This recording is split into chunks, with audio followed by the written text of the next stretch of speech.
السلام عليكم ورحمة الله وبركاته. بسم الله الرحمن الرحيم. الحمد لله رب العالمين، وصلى الله وسلم وبارك وأنعم على خير خلقه إمامنا وحبيبنا وقدوتنا محمد بن عبد الله عليه وعلى آله أفضل الصلاة وأتم التسليم. وأسأل الله جل وعلا أن يوفقنا للعلم النافع والعمل الصالح، وأن يسلك بنا سبيل الهدى والرشاد. كربه. وحياكم الله يا الأحبة في هذا الدرس، وهو استكمال لما بدأناه في الدروس الماضية من التعليق على كتاب الصيام من زاد المستقنع. ووصلنا إلى قول المصنف رحمه الله: باب ما يكره ويستحب وحكم القضاء. باب ما يكره ويستحب وحكم القضاء. ففي هذا الباب بيذكر المؤلف رحمه الله 3 عناوين تتعلق بالصيام. 3 عناوين تتعلق بالصيام. أولها المكروه في الصيام. المكروه في الصيام، والمكروه هو ما نهى عنه الشرع لا على وجه الإلزام. ما نهى عنه الشرع لا على وجه الإلزام. وحكمه يثاب تاركه ولا يعاقب فاعله، فهذا هو المكروه. الثاني قال ما يستحب في الصيام، والمستحب هو ما أمر به الشارع لا على وجه الإلزام، وحكمه أنه يثاب فاعله ولا يعاقب تاركه. الثالث قال وأحكام القضاء، أي قضاء الصوم، وهي التي تتعلق بالفطر بعذر، كما سيبين المصنف رحمه الله. ثم بدأ المصنف يبين هذه المسائل فقال ويكره جمع ريقه فيبتلعه. هذا هو المكروه الأول من مكروهات الصيام التي ذكرها المصنف. قال يكره جمع الريق وبلعه. فالريق هو المعروف، هذا الماء العذب الذي في فم الإنسان. إذا جمعه الصائم ثم بلعه فما هو الحكم؟ الحكم أنه مكروه، لا يفطر الصائم، خلافا لأبي حنيفة. أبي حنيفة يقول أنه يفطر، لكن الجمهور يقولون لا يفطر، وهذا هو الصواب. فإذن بلع الريق بعد جمعه هذا من مكروهات الصيام، ينبغي للصائم أن يتحرز منه. وسبب كونه مكروها أو الدليل على أنه مكروه لعدم الدليل، عدم الدليل. فلم يرد في السنة ولا في الشرع أمر بهذا الشيء ولا نهي عنه، فلذلك لم يوجد دليل على كراهة هذا الأمر. لكن من قال بالتفطير قال لأنه يصل إلى المعدة، وتكلمنا أمس يعني بشيء أو تفصيل مختصر عن الجوف وما المراد بالجوف. فعلى كل حال جمع الريق وبلعه من مكروهات الصيام. لكن لو بلع ريقه بلا جمع، يعني ما جمع ريقه في فمه، يعني يجمع الريق ثم يبتلعه، هذا مقصود المصنف. لكن لو بلع الريق بدون جمع فلا كراهة في هذا الأمر، ولا يلزمه أن يتفل هذا الريق. كذلك لو بلع ريقه بعد أن شرب ماء ثم أذن للفجر وبقي اللسان والفم رطبا بهذا الماء الذي شرب قبل أذان الفجر ثم ابتلع ريقه، أيضا هذا لا يفطر. وكذلك لو بلع ريقه بعد المضمضة فهذا أيضا لا يفطر. إذن هذا هو المكروه الأول من مكروهات الصيام. قال ويحرم بلع النخامة ويفطر بها فقط إن وصلت إلى فمه. هذه المسألة أيها الأحبة تتعلق ببلع النخامة للصائم، وبعض الناس يسميها النخاعة، وقيل النخامة من الرأس والنخاعة من الصدر. وعلى كل حال سواء كانت هذه النخامة أو النخاعة من الجوف أو من الصدر أو من الدماغ، المؤلف يرى أنها لا تفطر إلا بشرط واحد، قال إذا وصلت إلى الفم. فبمعنى أن الإنسان الصائم إذا وصلت هذه النخامة إلى فمه ثم ابتلعها ففي قوله أنها تفطر، لماذا؟ لأننا تكلمنا من أمس وقلنا أن الفم في حكم الخارج، الفم في حكم الخارج ليست داخل البدن، فقال إذا وصلت إلى فمه ثم ابتلعها فإنها تفطر، لكن إذا بلعها في حلقه وصلت إلى الحلق ثم ابتلعها فقال يكره ولا تفطر. ولكن الصحيح من أقوال أهل العلم والذي عليه التحقيق أن النخامة يعني بلعها حرام، يعني ذكر العلم أن بلعها حرام لأن فيها قذر ومستقذرة وربما فيها ضرر، وإن كان بعض العلم يقول البلع مكروه. فعلى كل حال الصحيح من أقوال أهل العلم أن بلع النخامة لا يفطر الصائم، لأنها لا تعد في معنى الأكل ولا الشرب ولا يتغذى بها البدن وما إلى ذلك. إذن النخامة من مكروهات الصيام عند المصنف، ولكن يقول إذا وصلت إلى الفم ثم ابتلعها فإنها تفطر، ولكن الصحيح أن بلعها لا يفطر حتى لو وصلت إلى الفم. وعلى كل حال الصائم يحتاط لصيامه، فإذا بلع أو وصلت هذه النخامة إلى فمه فالأفضل أن يمجها من فمه ولا يبتلعها. ثم قال ويكره ذوق الطعام بلا حاجة، أيضا هذا مكروه من مكروهات الصيام التي ذكرها المصنف، فقال ذوق الطعام. ذوق الطعام، وذوق الطعام ينقسم إلى قسمين. القسم الأول أن يكون بلا حاجة، كان يأتي إنسان يعني ويذوق الطعام وهو ليس يعني معني بالطبخ ولا معني بالتحضير ولا معني يعني ليس له علاقة بهذا الطبخ أبدا، ثم ذاق هذا الطعام وهو صائم لغير حاجة، فهذا مكروه، وهذا هو مقصود المصنف. القسم الثاني أن يكون ذوق الطعام لحاجة، كأن تعرف المرأة طعم الملح وتعرف يعني مقدار المقادير التي في هذا الأكل وما أشبه ذلك، فهي تذوق الطعام لحاجة، فهنا لا يكره. فإذا كان لحاجة لا يكره، وإن كان لغير حاجة فهو المكروه. طيب، قال ومضغ علك قوي. ومضغ علك قوي أيضا هذا عند المصنف من مكروهات الصيام.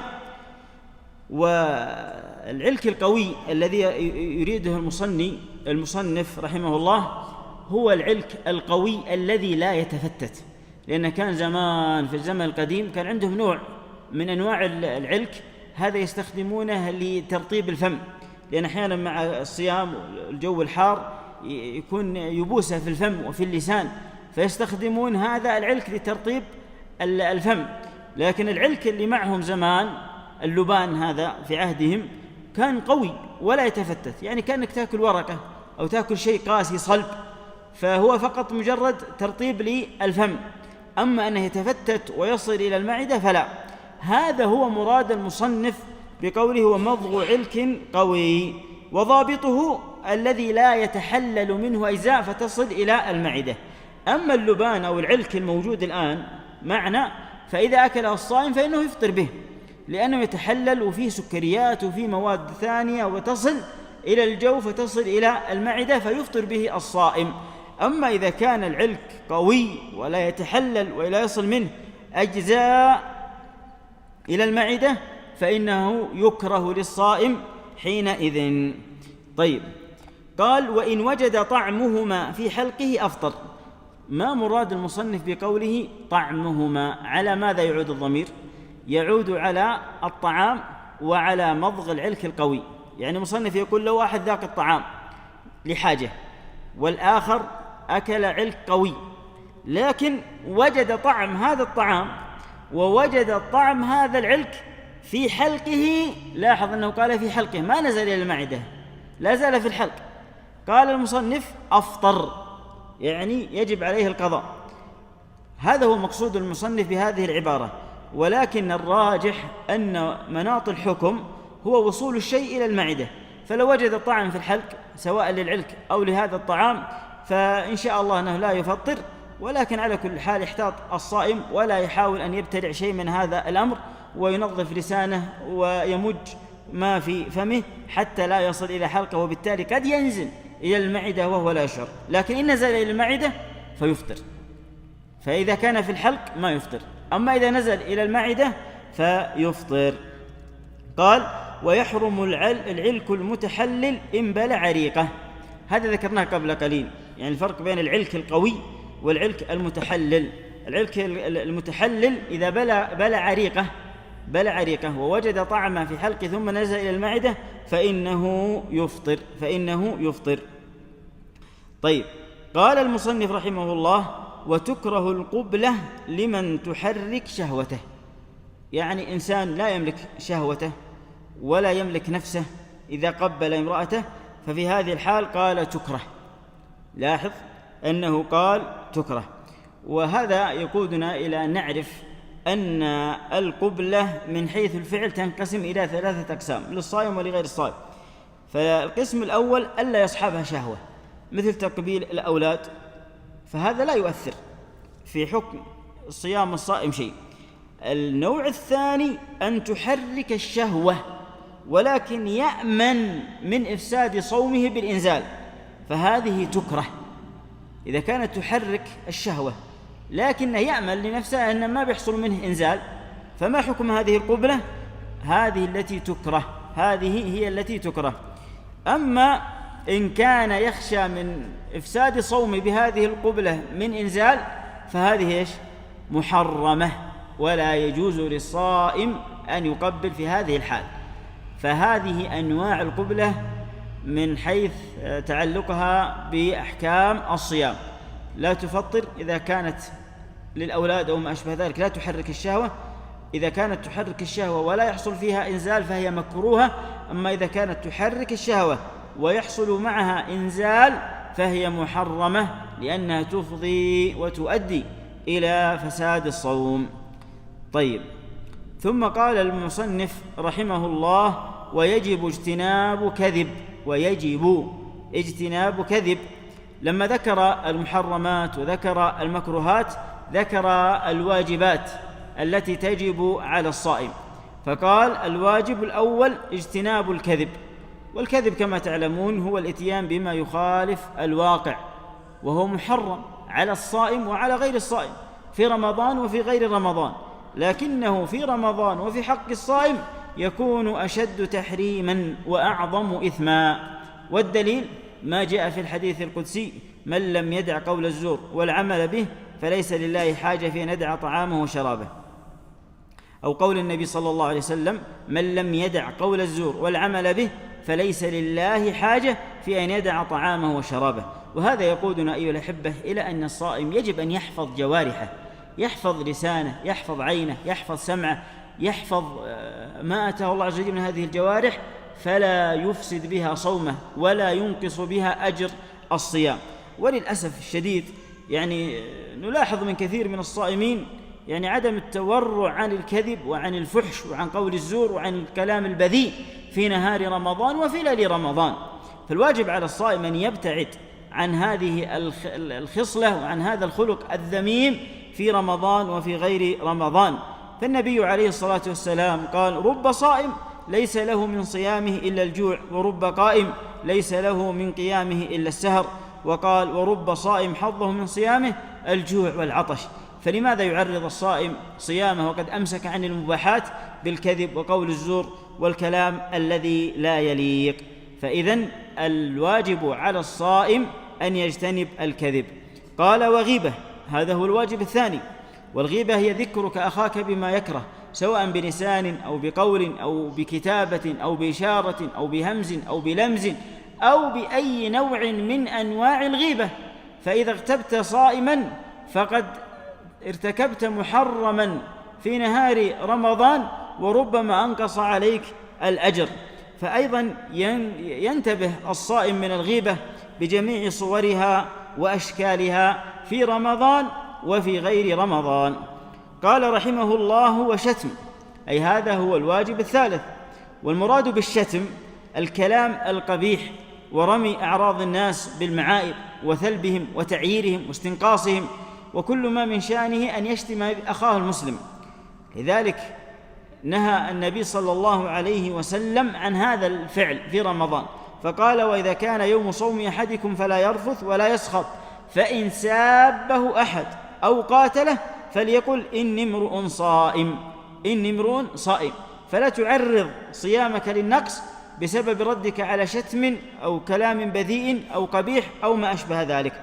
والإرشاد النبوي أن إذا سابك أحد أو شاتمك أو اعتدى عليك أو ما أشبه ذلك قل إني امرؤ صائم، حتى تذكر بالله عز وجل لعله يرتدع، لعله يتوب، لعله يقلع عن هذا الأمر. فإذا قلت إني امرؤ صائم، إني امرؤ صائم، فقد بإذن الله جل وعلا كففت عنك الإثم ورددت هذا المعتدي وحفظت صيامك عن السب وعن الشتم. وفي قوله صلى الله عليه وسلم إني امرؤ صائم، قال العلماء هل يجهر بهذه اللفظة ولا يقولها بينه وبين نفسه؟ فمن العلماء من قالوا يجهر، لأن الفائدة منها التذكير بهذا المعتدي، ومنهم من قال يسرها حتى لا يدخل في الرياء ولا في السمع وما أشبه ذلك. ومن العلماء من قال لا، إذا كان صيام فرض فاجهر بها، وإن كان صيام نفل فأسر بها، ولكن الصحيح أنك تجهر بها في صيام نفل أو في صيام فرض. فإذا كنت صائم وتعرضت للسب والشتم فقل إني امرؤ صائم، إني امرؤ صائم، سواء كان هذا الصوم صوم فرض أو صوم نفل. فهذا الواجب الثالث على الصائم. ثم قال المصنف رحمه الله وتأخير السحور، هذه سنة أن يؤخر الصائم السحور أي الفعل. والفرق بين السحور والسحور أن السحور إذا كان بالفتح السحور فهو للأكل، وأما السحور فهو للفعل، إذا كان بالضم فللفعل، وأما إذا كان بالفتح فهو للأكل. وتأخير أيها الأحبة سنة النبي صلى الله عليه وسلم. فزيد بن ثابت يقول تسحرنا مع النبي صلى الله عليه وسلم ثم قام إلى الصلاة، قلت كم بين الأذان والسحور؟ قال قدر 50 آية. فإذا أخر المسلم سحوره إلى قبل الفجر ب10 دقائق إلى ربع ساعة فبإذن الله جل وعلا أنه أصاب السنة. فهذه الفائدة الأولى من تأخير السحور، أنه يصيب سنة النبي صلى الله عليه وسلم. كذلك أنه يقتدي بالأنبياء، فالنبي عليه الصلاة والسلام يقول 3 من أخلاق النبوة تعجيل الإفطار وتأخير السحور ووضع اليمين على الشمال في الصلاة. فأنت تقتدي بالأنبياء عليهم الصلاة والسلام. كذلك فيه الرفق بالنفس لتقصير مدة الصوم، وكذلك مخالفة اليهود، يعني تسحروا فإن في السحور بركة، ومن بركته أيها الأحبة بركة دينية وبركة دنيوية، بركة دينية وبركة دنيوية. فالدنيوية أنك تحافظ على صيامك وعلى نفسك من الهلكة وتقليل مدة الصوم، وأما الدينية فأنك تقتدي بالنبي عليه الصلاة والسلام وتخالف أهل الكتاب الذين قال عنهم النبي صلى الله عليه وسلم فصل ما بين صيامنا وصيام أهل الكتاب أكلة السحار. كذلك من فوائده أن الله وملائكته يصلون على المتسحرين. هل استشعر المتسحر هذا الفضل وأنت على سفرة السحور تتمتع بنعمة الله جل وعلا عليك، وتستشعر أن الله والملائكة يصلون عليك، يثني عليك الله جل وعلا، والملائكة تدعو لك في هذه الساعة المباركة؟ فهذا يجعل الإنسان يحافظ على هذه السنة العظيمة المباركة التي فرط فيها بعض الناس. كيف فرط فيها بعض الناس؟ يسمونه عشاء متأخر، يعني يتعشون الساعة 12 أو 1 ويقولون عشاء سحور، وهذا غلط. هذا غلط. لا تجعل هذا السحور، لا، ولو كوب لبن، ولو علبة زبادي، ولو شيء يسير. وأفضل السحور كما قال النبي صلى الله عليه وسلم نعم سحور المؤمن إيش؟ التمر. فالأفضل للإنسان أن يجعل في سحوره تمر حتى يصيب السنة بإذن الله جل وعلا. فحتى لو أكلت يعني في وقت متأخر من الليل الساعة 1 12 1:30 والأذان يعني على الساعة 5:30، فلا تحرم نفسك من السحور ولو بشيء يسير، موية، لبن، زبادي، تمر، أكلة خفيفة، هذه يطلق عليها سحور. لأن بعض الناس يظن السحور أن فقط لازم أن يكون يعني نوع معين من الأطعمة وبالغ في الأكل وما أشبه ذلك، وهذا غلط. اللي حرم الناس هذه العبادة هو هذا التصور الخاطئ. ثم قال رحمه الله وتعجيل فطر، فهذه هي السنة الثالثة من سنن الصيام، تعجيل الفطر. طيب ما المراد بتعجيل الفطر؟ هل أن تأكل قبل غروب الشمس؟ لا، تعجيل الفطر أنك إذا تحققت من غروب الشمس أو غلب على ظنك أن الشمس غربت فافطر. إن بعض الناس إذا غربت الشمس لا، يقول انتظروا 5 دقائق 10 دقائق حتى نتحقق من دخول الليل، وهذا غلط. بما أن غلب على ظنك أن الشمس غابت وغربت، ففي هذه الحالة أفطر اقتداء بسنة النبي صلى الله عليه وسلم الذي قال: لا يزال الناس بخير ما عجلوا الفطر. وإذا أقبل الليل من ها هنا وأدبر النهار من ها هنا وغربت الشمس فقد أفطر الصائم، يعني حل له الفطر. فأفطر حتى تصيب السنة بإذن الله جل وعلا. قال: على رطب، فإن عدم فتمر، فإن عدم فماء.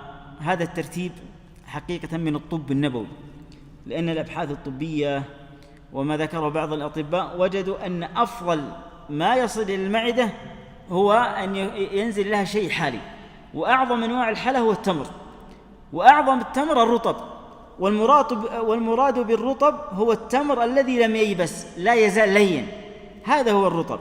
فإن لم يوجد رطب تمر، والتمر هو الذي يعني أصبح فيه يبوسة، فلم يجد رطب أو تمر، فأفضل شيء ليش؟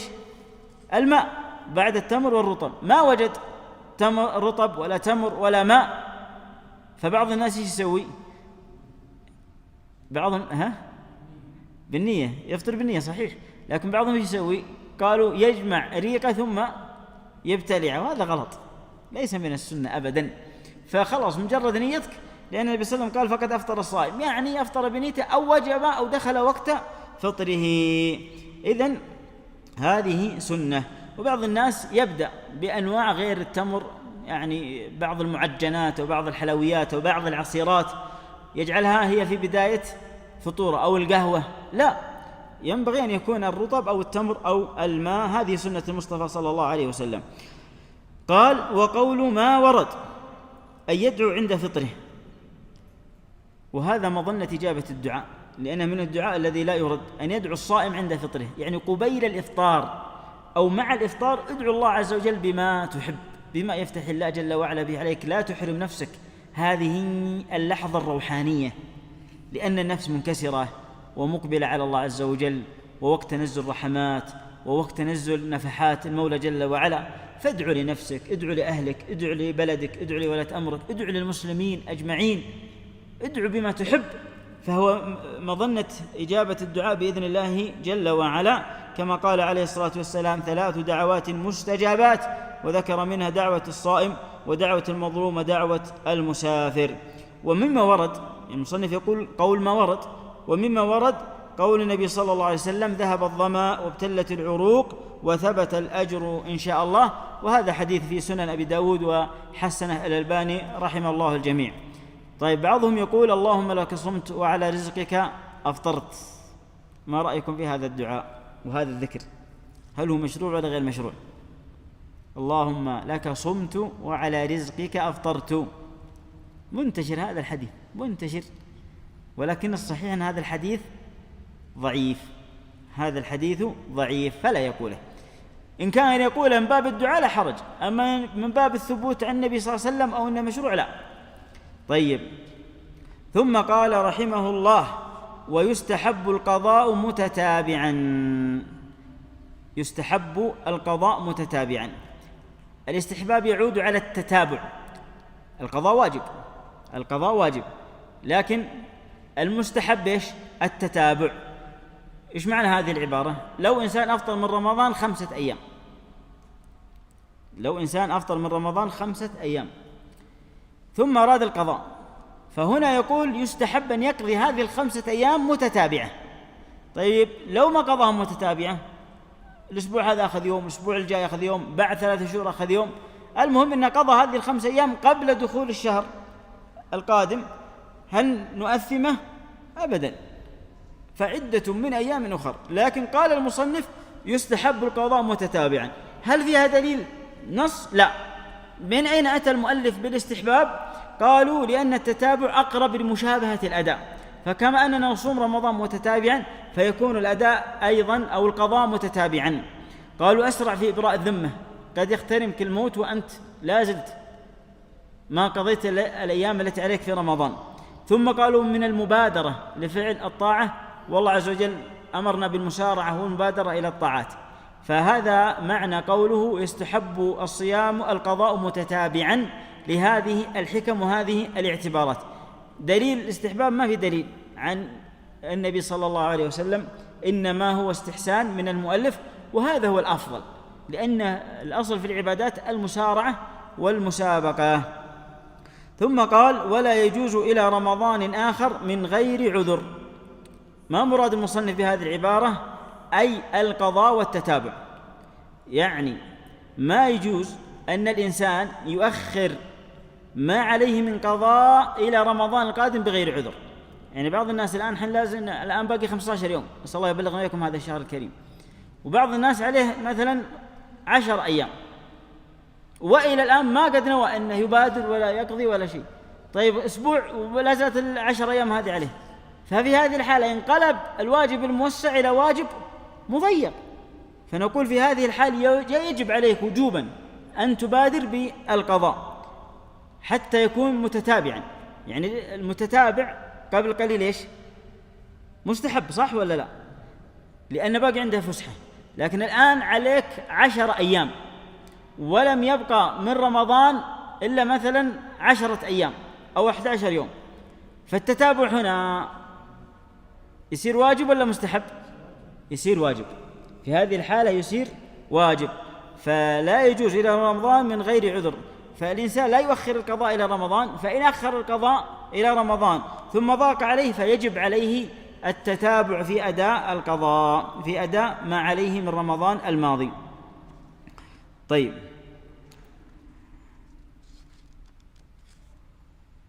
قال المصنف فإن فعل فعليه مع القضاء إطعام مسكين لكل يوم. ماذا يريد المصنف من هذه العبارة؟ ما هو الحكم الذي يريد أن يبينه بقوله فإن فعل مع القضاء فعليه مع القضاء إطعام مسكين لكل يوم؟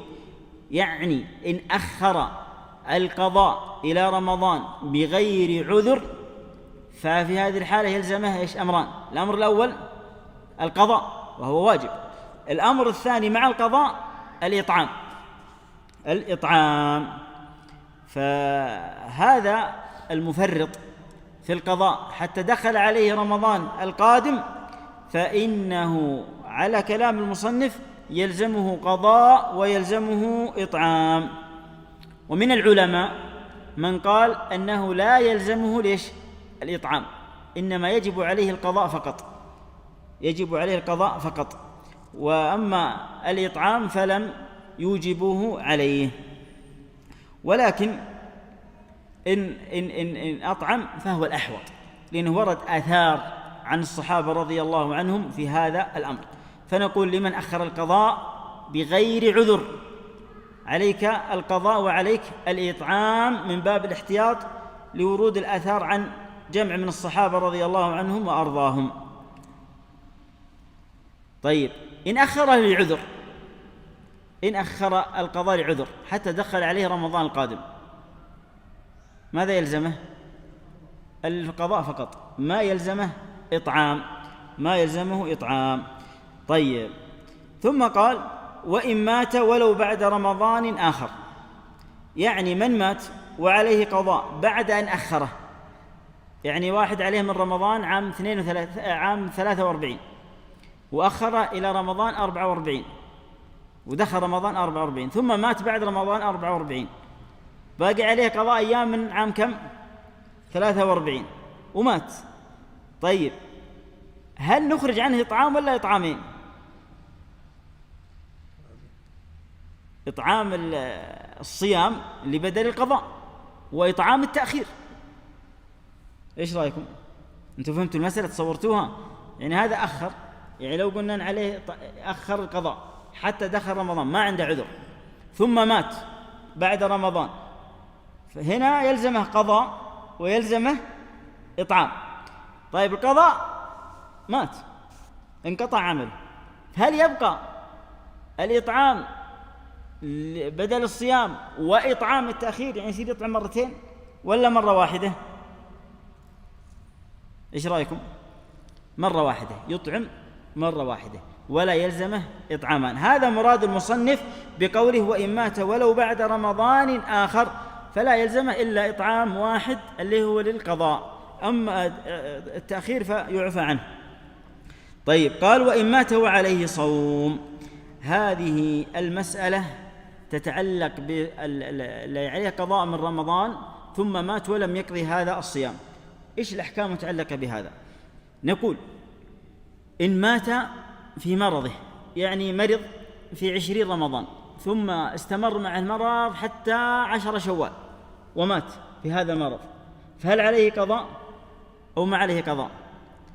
إن كان هذا المرض يعني مما يرجى برؤه، المرض هذا مما يرجى برؤه، فلا شيء عليه ولا شيء على الولي، لأن الواجب أنه يقضي لكن ما تمكن من القضاء. لاحظوا، ما تمكن من القضاء، لا زال مريض حتى مات، هذا ما استطاع أنه يقضي، هذا لا شيء عليه. طيب، إن كان المرض مما لا يرجى برؤه، يعني هذا عنده مرض ما يرجى برؤه ثم مات بهذا المرض، فإنه يطعم عن كل يوم مسكين، لأن الصيام واجب عليه، صح ولا لا؟ لكنه ما استطاع أن يصوم فينتقل إلى الإطعام، ففي هذه الحالة يطعم عنه ولا يصام عنه. طيب، الحالة الثالثة أن يشفى المريض، يعني أصيب بمرض 5 أيام في رمضان ثم أعطاه الله عز وجل العافية، ثم انتهى رمضان ومات في ذي القعدة، يعني تمكن من القضاء ولا ما تمكن؟ تمكن من القضاء لكنه ما قضى، يعني صار عنده فرصة أنه يقضي لكنه ما قضى ثم مات قبل القضاء، فهذا الذي يصام عنه وليه. فنقول يقضي عنه وليه وجوبا ولا استحبابا؟ استحبابا، ما يجب عليه. يعني مثلا هب أن واحد توفي وعليه 7 أيام من رمضان، 7 أيام من رمضان، ثم قالوا أولاده والله حن بنصوم، نبري ذمته وبنصوم هذه 7 الأيام عنه. طيب، هم 4، طيب كيف يصومون؟ هل يأخذها واحد ولا يصومون 4 ولا يصومونها متفرقة ولا لازم كل يوم بيومه؟ فهمت المسألة؟ إن صاموا 4 مع بعض في يوم واحد كم يحسب له؟ يوم 4 أيام، 4 أيام. إن صام واحد تبرع بها ما عنده مشكلة، إن أحد أخذ 3 أيام واحد أخذ يومين ما عنده مشكلة، أي طريقة صاموا بها جازت. يعني لو عنده 7 أولاد وبنات وعليه 7 أيام من رمضان واجتمعوا في يوم واحد قالوا بنصوم يا 7 بنية الصيام عن أبينا، وصاموا خلاص كأنهم صاموا 7 الأيام، وهذا معنى صام عنه ولي استحبابا. طيب، ما صام عنه وليه فيخرج أو يطعم عنه من تركته، يطعم عنه وجوبا. طيب، هذا في الصوم، سواء كان صوم فرض أو رمضان أو كفارة أو نذر. فإن نذر أن يصوم لكذا ثم ما أوفى بنذره ومات فيصوم عنه وليه. حتى من العلماء من قالوا أن الصيام عن الميت صيام الولي في النذر فقط، أما لرمضان فلا، لكن الصحيح أنه في رمضان وفي غير رمضان، لكن النذر آكد. طيب، قال أو حج، فإذا مات الميت وعليه حج فهل يحج عنه وليه أو لا؟ هذه أيضا مسألة، إن كان نذر فيجب عليهم أن يحج عنه، وإن كان فريضة فيستحب أن يحج عنه، ما حجوا عنه فيخرجون من تركته من يحج عنه. طيب، لو ترك أحد الصيام تهاونا، يعني واحد ترك أيام من رمضان كسل وتهاون وانتهى رمضان وما صام ومات، هل يصام عنه ولا ما يصام عنه؟ لا، ما يصام عنه. إذا ترك الصيام تهاونا وتكاسلا فلا يصام عنه، لأن لا يكفر هذا الأمر إلا التوبة والرجوع إلى الله عز وجل. قال أو اعتكاف، أيضا إذا نذر أو مات الميت وعليه اعتكاف نذر واجب فوليه يعتكف عنه أو يصوم عنه. قال أو صلاة نذر، كذلك أيضا هذه من الصور التي يقوم بها الولي عن ميته إذا مات وهي لازالت في ذمته. قال استحب لوليه قضاؤه الذي يرثه، والأقرب في الأقرب، وإن تبرع بها أحد فلا حرج إن شاء الله تعالى. وحقيقة بعض العلماء يقول أما في الصلاة وفي الاعتكاف وفي غيرها فهذا لا تدخلها النيابة، لكن الحج والصيام هذا اللي تدخلها النيابة، لكن أما الصلاة فلا يصلي أحد عن أحد. لكن قالوا النذر لا، أقوى من غير النذر لأنه أوجبه على نفسه، لكن الصلاة المفروضة هذه أوجبها الشرع، لكن النذر أنت اللي أوجبت على نفسك، فكأنهم تساهلوا في الصلاة والعبادات التي لا تدخلها النيابة إذا كان أوجبها على نفسه بالنذر. طيب، انتقل المصنف رحمه الله إلى باب صوم التطوع بعد أن تكلم في المسائل السابقة كلها عن صوم الفريضة وعن أحكام المتعلقة برمضان. جاء المصنف رحمه الله بصوم التطوع، والتطوع أيضا قسمين: تطوع مطلق وتطوع مقيد. فقال: يسن صيام أيام البيض والاثنين والخميس وست من شوال وشهر المحرم وآكده العاشر ثم التاسع وتسعة ذي الحجة إلى آخر كلام المصنف. قال: يسن صيام أيام البيض، هذا أول أنواع الصيام المسنونة، وهو صيام الأيام البيض. وش الأيام البيض؟ 13 14 15. ليش سميت بيض؟ قالوا سميت بيض لأن ليلها أبيض من اكتمال القمر، فكأن ليلها أصبح أبيض اكتمال القمر. فهذه من السنن التي يحرص عليها المسلم لأن فضلها عظيم. طيب، إنسان ما يستطيع أن يصوم 13 14 15، يعني مثلا قد تكون امرأة عذرها الشرعي في هذا الوقت فتصوم أي 3 أيام من الشهر، لأن النبي صلى الله عليه وسلم قال 3 أيام وصيام 3 أيام، ما حددها مطلقة. لكن في حديث أبا ذر أن قيدها بالأيام البيض. طيب، لو إنسان يصوم الاثنين والخميس ثم الأسبوع الثاني الاثنين والخميس ثم الأسبوع، تكفي على أيام البيض؟ تكفي. المهم أن الإنسان يحرص على أن يصوم 3 أيام من كل شهر، أفضلها الأيام البيض. والله عنده عذر، جاه ظرف، صار عنده مشكلة، سافر، مرأة عذرت، فنقول لا حرج أن تقدمها أو تؤخرها، فأنت إن شاء الله وافقت السنة. طيب، بعض الناس يقول أنا ما عندي استطاعة أن يصوم 3 أيام من كل شهر، لكن أقدر أصوم الاثنين والخميس، أو أصوم الخميس أو الاثنين من كل أسبوع. فلو صوم 3 كل أسبوع يوم وافق السنة، وإن شاء الله له الأجرين: أجر صيام الاثنين أو الخميس، وكذلك أن بنية صيام 3 أيام من كل شهر. كذلك قال: والاثنين والخميس، فهذا أيضا نوع من أنواع التطوع المقيد، وهو يوم الاثنين والخميس، لأن أعمال العباد تعرض يوم الاثنين والخميس، والنبي عليه الصلاة والسلام يحب أن يرفع له العمل وهو صائم. قال: وست من شوال، أيضا هذا نوع من أنواع التطوع، والست من شوال تكون بعد صيام رمضان. والفضل اللي ورد فيها قوله عليه الصلاة والسلام: من صام رمضان ثم أتبعه 6 من شوال كان كصيام الدهار. وسواء صام من أول الشهر من وسط الشهر متفرقة متتابعة كلها تجزي بإذن الله جل وعلا. لكن يهمنا مسألتين في هذا الباب. المسألة الأولى: من عليه قضاء من رمضان، هل يبدأ بصيام 6 أو يبدأ بالقضاء؟ القضاء. هذا قول ثلة من أهل العلم، ومن أهل العلم يقول لا حرج أن يصوم 6 قبل القضاء، وهذا لهم دليلهم وهذا لهم دليلهم. لكن الأفضل أن يقضي الإنسان ثم يصوم 6، لأن القضاء واجب عليه والست سنة، فالأفضل للإنسان أبرى لذمته وأحوط لدينه أن يبدأ بالقضاء قبل صيام 6 من شوال. مسألة أخرى ذكرها أهل العلم: من لم يستطع أن يصوم 6 من شوال، هل يصوم في ذي القعدة وفي ذي الحجة ولا ما يصوم؟ مقيدة بشوال.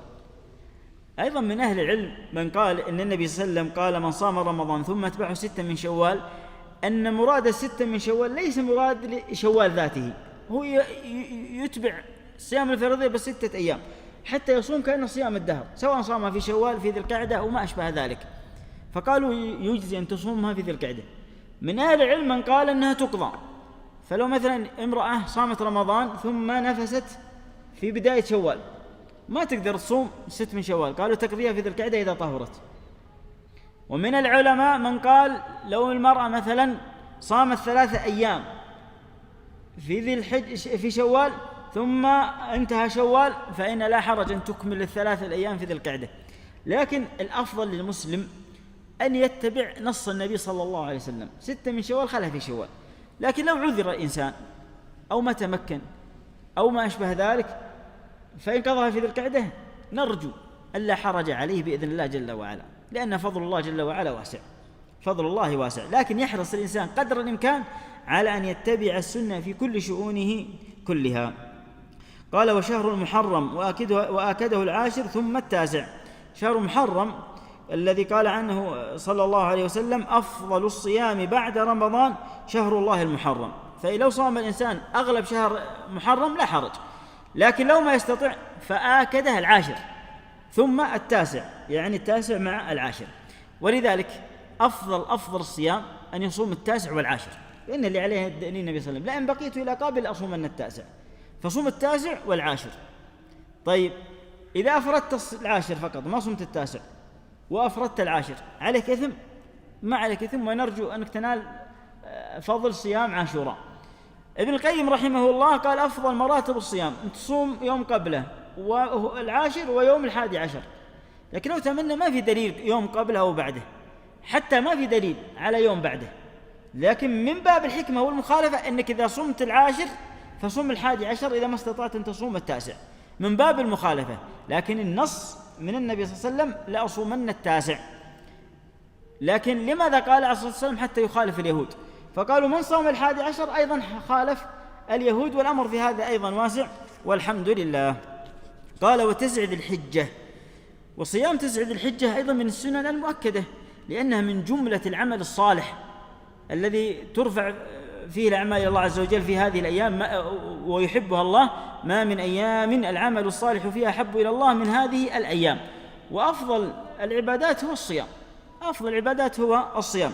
بل ورد فيها حديث عن النبي صلى الله عليه وسلم أنه صام هذه 9 من ذي الحجة. وبعضهم يقول لا، ما يصوم، لأن لم يثبت عن النبي صلى الله عليه وسلم، واستدلوا بحديث عائشة: ما صام 10 قط، وهذا الحديث صحيح في مسلم. لكن العلماء ردوا وأجابوا على هذا الحديث بأن عائشة رضي الله عنها أخبرت بحالها وليس لها أن تخبر عن حاله عند غيرها، وأنه تركه ربما عليه الصلاة والسلام حتى لا يفرض على أمته، إلى غير ذلك من الأجوبة التي أجيبت على هذا الأمر. فعلى كل حال صيام 9 ذي الحجة من أفضل العبادات والتطوعات التي تطوع بها المسلم في هذه الأيام المباركة. طيب آكدوا 10، قال: آكده يوم عرفة لغير حاج بها. فضل عرفة عظيم، أحتسب على الله كما قال عليه الصلاة والسلام أن يكفر السنة التي قبله والسنة التي بعده، فتصوم يوم ويكفر الله عز وجل عنك ذنوب هذه السنوات. فضل ولا ما فضل؟ والله فضل عظيم. وكثير من المسلمين للأسف يفرط في صيام يوم عرفة، لكنه قال لغير الحاج، فاللي في الأمصار يصومون، لكن اللي في المشاعر فإنهم لا يصومون، لأن النبي صلى الله عليه وسلم أتي بقدح فرفع والناس ينظرون ثم شرب عليه الصلاة والسلام في عرفة في الموقف ذلك العام. طيب ثم قال: وأفضله صوم يوم وفطر يوم. أفضل الصيام صيام داود، أن يصوم الإنسان يوم ويفطر يوم، لمن استطاع فهنيئا له، لمن استطاع يصوم يوم ويفطر يوم، فهذه والله يعني فرصة عظيمة وفرصة مباركة أن يوفق الإنسان لهذا العمل. لكن إما استطاع أن يصوم يوم ويفطر يوم فيصوم الاثنين والخميس من كل أسبوع، ثم يصوم الأيام البيض من كل شهر، وهكذا حتى بإذن الله جل وعلا ينال الثمرات التي رتبها الله جل وعلا على الصيام. قال: ويكره إفراد رجب بالصوم. الآن بين الأيام التي يسن صيامها، الآن هذه الأيام التي يكره صيامها، فقال: إفراد رجب بالصوم، لأن لم يثبت عن النبي صلى الله عليه وسلم في فضل شهر رجب أو الصيام في رجب أو العبادة في رجب دليل صحيح النبي صلى الله عليه وسلم، فلا يفرد رجب كله بالصوم، لكن صم منها الأيام البيض، صم الاثنين، صم الخميس، وهكذا. أما أن تفرد كامل بالصيام فلا. قال: والجمعة كذلك، الجمعة ما يفردها المسلم بالصيام ولا يخصها بالصيام، لأن النبي صلى الله عليه وسلم قال: لا يصوم أحدكم يوم الجمعة إلا يوما قبله أو يوما بعده، لأنه عيد المسلمين والإنسان ما يصوم يوم العيد. طيب لو إنسان عليه قضاء من رمضان قال: والله أنا ما عندي فرصة أصوم إلا يوم الجمعة، فهل يجوز له يصوم يوم الجمعة ولا ما يجوز له؟ لا حرج أن يصوم يوم الجمعة. كذلك إذا وافقت يوم عرفة وما أشبه ذلك، أو وافقت يوم عاشوراء فيصومها الإنسان. أما أن يخصها بالصيام فلا، أو نذر فلا حرج. كذلك السبت، قال السبت، وسبب النهي لأن اليهود تعظم هذا اليوم، فقال لا تصوموا يوم السبت إلا فيما افترض الله عليكم، فإن لم يجد أحدكم إلا لحاء عنبة أو عود شجرة فليمضغه، مبالغة في الفطر. وهذا الحديث يعني متكلم فيه عند بعض أهل العلم، لكن ينبغي الإنسان ألا يفرد السبت بالصيام.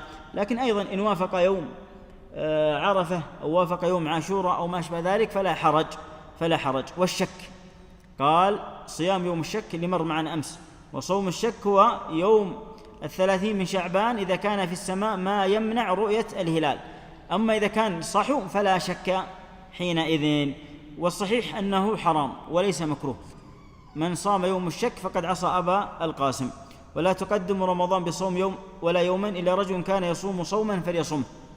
يعني بعض الناس يكون يوم الشك خميس أو اثنين، وهو دائما يصوم الاثنين والخميس، ففي هذه الحالة لا حرج أن تصوم يوم الاثنين والخميس، أو تصوم يوم يفطر يوم فجاء اليوم اللي أنت تصومه يوم الشك، لا حرج. طيب، وقال يحرم صوم يوم العيدين ولو في فرض، يعني ما يجوز، حرام للإنسان أن يصوم يوم العيدين حتى ولو كان فرض. يعني لو على الإنسان قضاء رمضان أو نذر، يعني لو كان نذر عليه لأصوم يوم العيد، لا نقول لا توفي بنذرك هذا، لأنه ما يجوز الصوم هذا اليوم. قال ولو في فرض، يعني حتى في شيء مفروض عليك كقضاء رمضان مثلا أو نذر أو ما أشبه ذلك، فلا يصوم يوم العيد لأنه محرم بالإجماع، ما يجوز.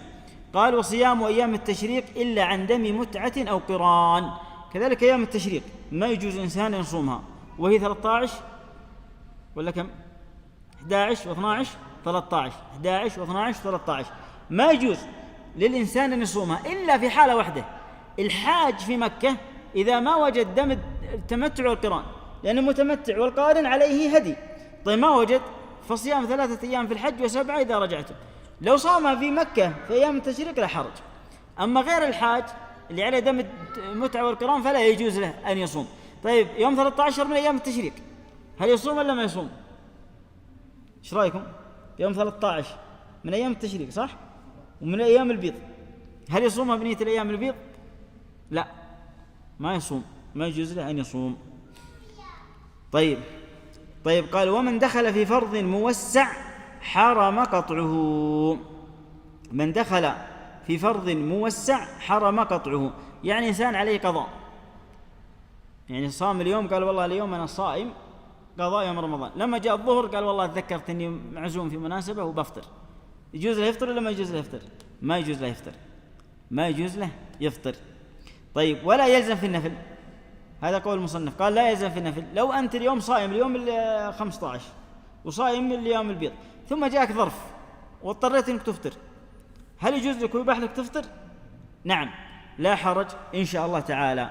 طيب قال ولا قضاء فاسدة، يعني إنسان أفسد صيامه بالنفل، أفسد صومه النفل، هل يقضي ولا ما يقضي؟ أفسد نفل، نعم ما يقضي، يعني فلا يلزم إنه يكمل النفل ولا يلزمه القضاء إذا أفسد هذا النفل. قال إلا الحج، يعني حج النافلة، لأن الحج النافلة ما هو مثل غيره من العبادات. فالصلاة إذا كانت نافلة يجوز تقطعها، الصيام إذا كان نافلة يجوز تقطعه. طيب الحج إذا كان نافلة يجوز تتركه؟ ما يجوز.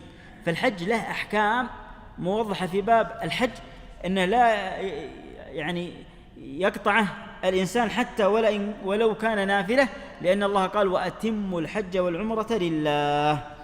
طيب ثم قال رحمه الله وترجى ليلة القدر في العشر الأواخر من رمضان. انتقل المصنف إلى بيان ليلة القدر وفضل هذه الليلة العظيمة، وأول بيان لها قال لا تكون إلا في العشر الأواخر من رمضان، لأن النبي صلى الله عليه وسلم اعتكف في 20 الأولى ثم أخبر أنها في العشر الأخيرة، فترك 20 الأولى واعتكف في العشر الأخيرة يرجو ويتحرى ليلة القدر، وهي ليلة باقية لم ترفع.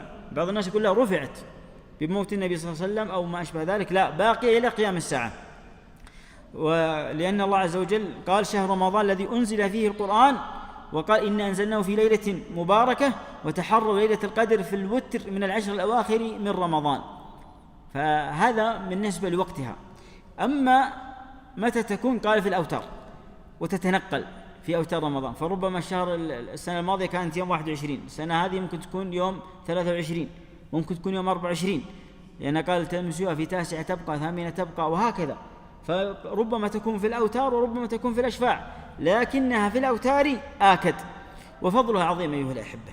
يعني ما أحد يجهل فضل هذه الليلة المباركة وما فيها من فضائل لا تخفى على أحد. فالله أنزل فيها القرآن، والله عظمها وبين أنها خير من 1000 شهر، والملائكة تتنزل فيها، وسلام، كما قال الله عز وجل سلام هي حتى مطلع الفجر. وأنزل الله فيها سورة كاملة تتلى إلى يوم القيامة. هذه بعض من فضائلها أيها الأحبة. فهل يليق بالمسلم أو المسلمة أن يفرط في هذه الليلة العظيمة المباركة؟ لا والله. طيب هل لها علامات؟ كل سنة يطلعون ناس بعلامات جديدة. لا، علامات ليلة القدر أن الشمس تطلع في صبيحتها ليس لها شعاع، وليلة بلجاء برجة يعني مضيئة، وليلة طلقة لا حارة ولا باردة. ونحن لسنا مأمورون بماذا؟ بمعرفة علاماتها. إذا قمت إيمان واحتساب العشر كلها فأدركت ليلة القدر، سواء شفت علاماتها أو ما رأيت علاماتها. الآن بدأوا يصورون بالجوال، ويجيك يقول لا اليوم 21 خلاص هي ليلة القدر، فيحبط الناس ما عاد يصلون، والله فاتتني ليلة القدر خلاص، أو أنا صليت القدر خلاص كثر خيري ما عاد بصلي. صح ولا لا؟ فينتبه يا أحبة، ينتبه. فيجتهد الإنسان في هذه العشر الليالي ويبشر بالخير من الله عز وجل. قال وأوترها آكد، يعني الأيام الوترية 21 23 25 27 9 أو 20، وقد تكون في الأشفاع ما يتدري. طيب ولكن ليلة 27 أبلغ وأرجع. وقال صلى الله عليه وسلم تحروا ليلة القدر، فمن كان متحريا فليتحرى في ليلة 27. وقد يكون هذا الحديث في السنة اللي قال فيها النبي صلى الله عليه وسلم هذا الحديث، ممكن السنة هذه تكون في 23 ما يدرينا. فالإنسان يجتهد كما اجتهد النبي صلى الله عليه وسلم.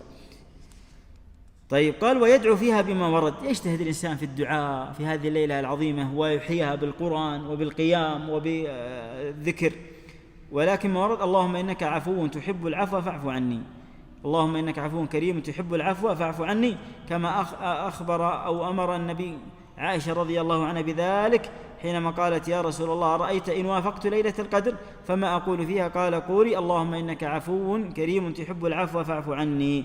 ويدعو بما شاء لأنها زمن فاضل ووقت فاضل. ثم انتقل المصنف رحمه الله إلى باب الاعتكاف.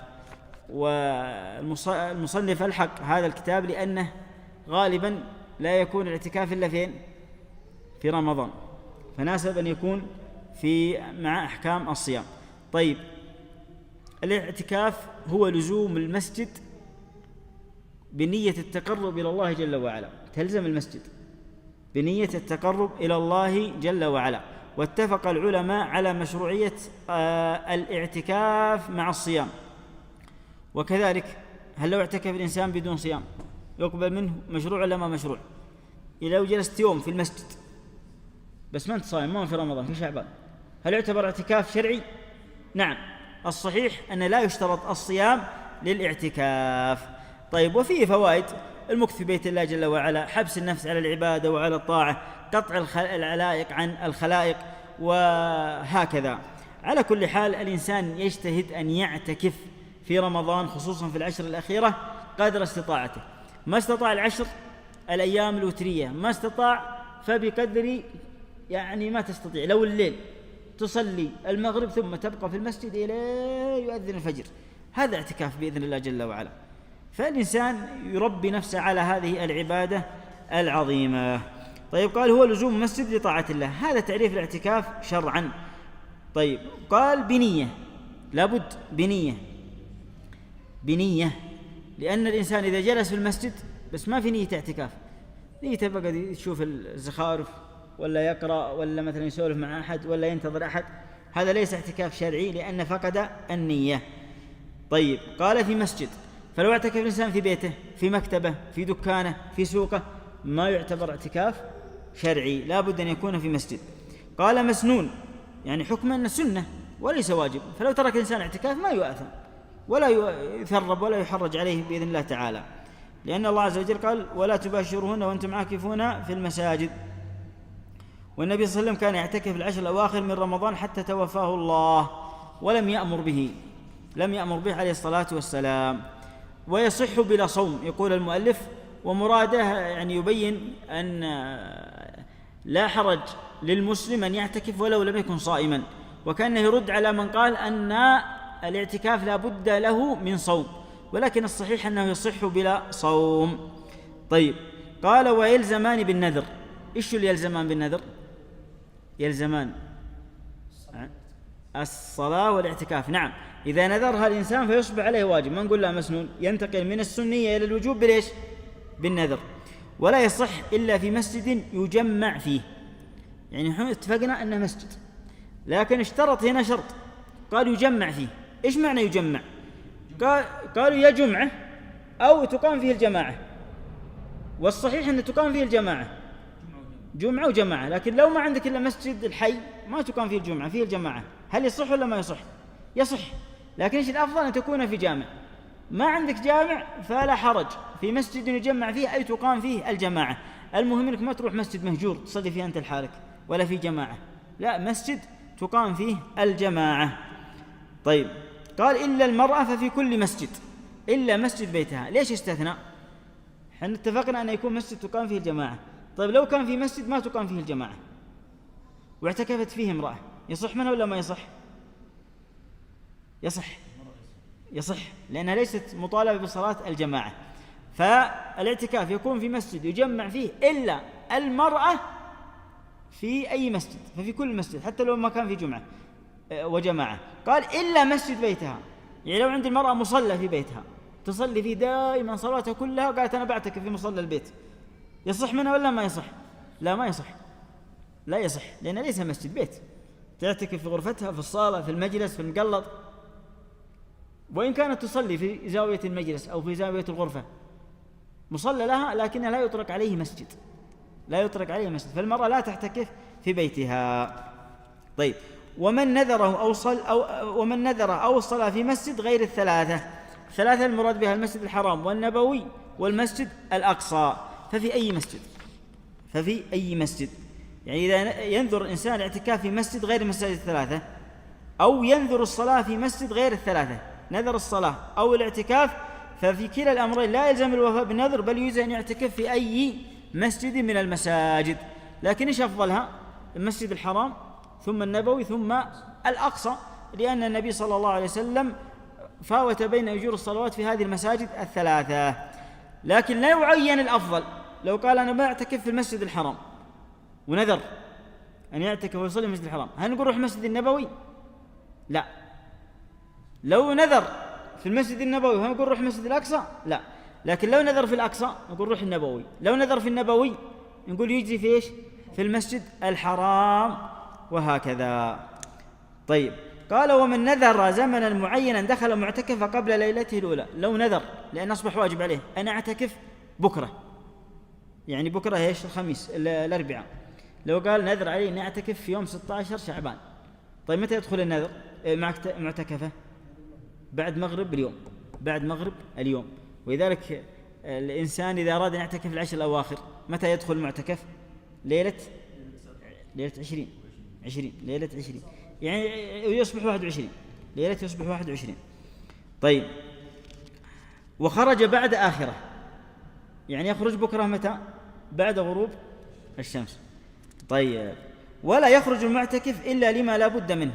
الأصل المعتكف يبقى في المسجد، لكن إيش الأحوال التي يجوز أن يخرج لها؟ لقضاء الحاجة أو لطعام، إذا ما حد يجيب له أكله ولا شربه فلا حرج ويرجع، لكن بقدر الحاجة. يعني عندك مطعم قريب من مسجدك ما تروح المسجد مثلا في أقصى الحي، لا، الضرورة تقدر بضررها. أو يروح يصلي الجمعة إذا ما عنده مسجد تقام فيه الجمعة. المهم لا يخرج إلا لما لا بد منه، لا بد له منه، حاجات ضرورية إذا ما في أحد يجيبها له.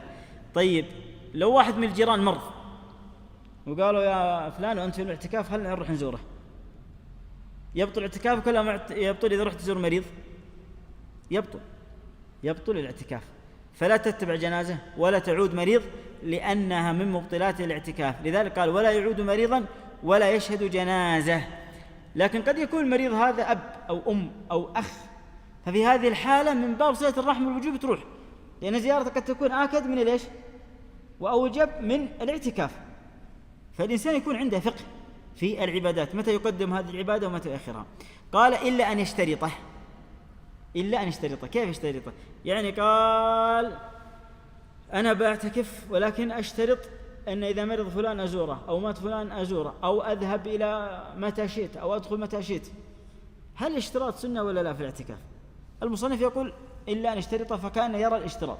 وكثير من العلماء يقول لا يصح الاشتراط، لأنه لم يرد ولم يثبت النبي صلى الله عليه وسلم الاشتراط. الاشتراط جاء في الحج فقط، فلا العبادات لا يقاس بعضها على بعض، وهذا هو الصحيح. لأن بعض الناس يدخل معتكفه وتجده في الظهر في السوق يبيع ويشتري، وتجده في العصر يتمشى، وتجده في الصباح نائم في بيته. وين اعتكاف يا فلان؟ قال لا أنا اشترطت. لا، ما يصلح، ما يصلح. اعتكاف معروف قطاع لله عز وجل والعبادة وهكذا. يعني بعض الناس يكون عنده دوام ويشترط أن أذهب إلى الدوام، ويداوم من الساعة 9 إلى زي الوقت هذا، ويقول والله أنا معتكف لأني اشترطت. لا، حتى رحت الدوام يبطل الاعتكاف، كما تأخذ إجازة أو تبقى. أو المهم الاشتراط هذا الصحيح والأقرب أنه ليس من سنن الاعتكاف. ثم ختم المصنف رحمه الله بمبطلات الاعتكاف: وإن وطئ في فرج فسد اعتكافه، لأن الله عز وجل يقول ولا تباشرون وأنتم عاكفون في المساجد. طيب، إذن الوطء في الفرج، لكن لو باشر في دون الفرج وأنزل، هل يفسد الاعتكاف ولا ما يفسد الاعتكاف؟ ما يفسد. إذا أنزل يفسد في الليل. إذا أنزل يفسد. هذه مسألة محتملة. فلو باشر في غير الفرج ولم ينزل لم يفسد الاعتكاف، وإن نزل أفسد الاعتكاف. إذن هذه أيضا لو مثلا حصل من هذا الإنزال فإنه يفسد. أما إذا باشر ولم ينزل فلا يفسد اعتكافه. طيب، إذا كان منذور وباشر فأنزل أو جامع فأنزل، فإيش الواجب عليه؟ أن يقضي هذا المنذور. قال ويستحب اشتغاله بالقرب. معنى اشتغاله بالقرب يعني تقرب الله عز وجل بالطاعة. لأن بعض المعتكفين ما شاء الله يقول أنا معتكف لكن نائم من الفجر إلى قبل المغرب وهو نائم نعم، ثم في الأكل وفي السواليف وبالجوال إلى آخر الليل وقال أنا معتكف. شهادة الاعتكاف لا، اشتغل بالذكر، اشتغل بالقرآن، اشتغل. حتى من العلماء قال حتى لا يحضر مجلس ذكر ولا مجلس علم ولا يشتغل بالتعليم ولا بالتدريس، إنما هو قرآن وذكر وانقطاع لله عز وجل، وهذا هو الأفضل. كذلك اجتناب ما لا يعنيه. يعني بعضهم في المسجد يسولف مع فلان، يفرح إذا واحد فتح مصحف وقال كيف حالك يا فلان، وفين رحت اليوم، وش سويتوا، وين طلعتوا، وش كليتوا، وش حصل، وشارك في وسائل التواصل، ويتبع ايش قال في السناب وفي التويتر وفي الفيسبوك وفي التيك توك وفي هذه الأشياء، فأشغل نفسه بهذه الأشياء ولم يشترم ما لا يعنيه. طيب، فهذا خلاصة ما قاله المصنف في هذا الكتاب العظيم. وعلى كل حال هذا ما تيسر قوله، ونسأل الله جل وعلا لنا العلم النافع والعمل الصالح، ويتقبل منا ومنكم صالح القول والعمل. وصلى الله وسلم على نبينا محمد وعلى آله وصحبه أجمعين.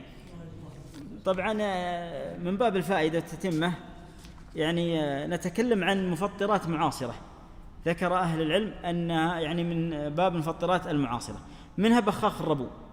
هل بخاخ الربو يفطر ولا ما يفطر؟ الصحيح أنه ما يفطر، فتوى ابن باز وابن عثيمين على هذا الأمر. طيب، الأقراص اللي توضع تحت اللسان عشان القلب اللي عنده مرض قلب لا تفطر.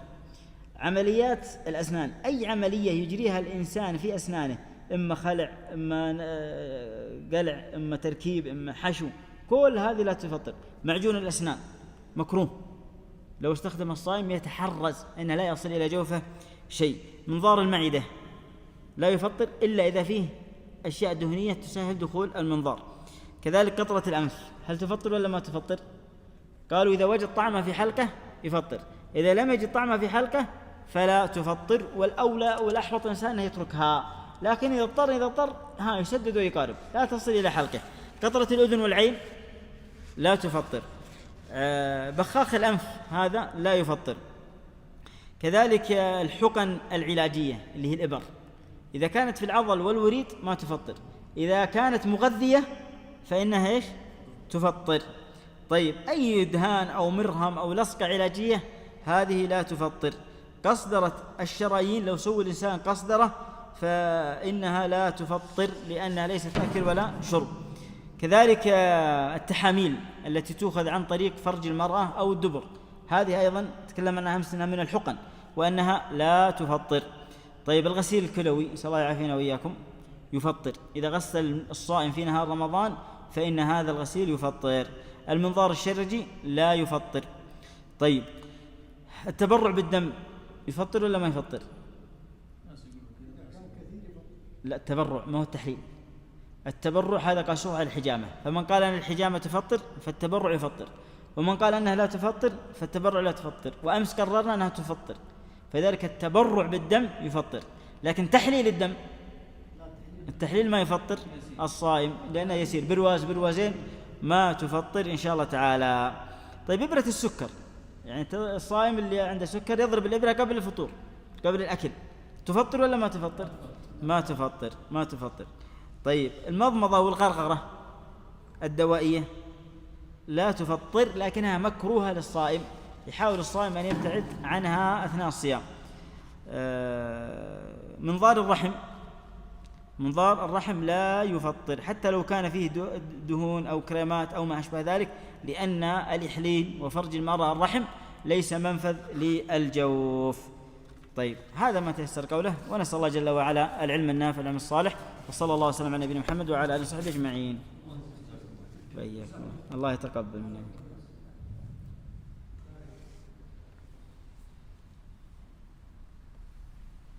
السلام ورحمة الله وبركاته. مدري كيف هذا يرفع قدرك يعني ما ادري كذا، خليني بس اطفي هذا، ما ادري كيف اطفيه. خلينا نبدا بيجي الظاهر عشان لازم يصير حفظ.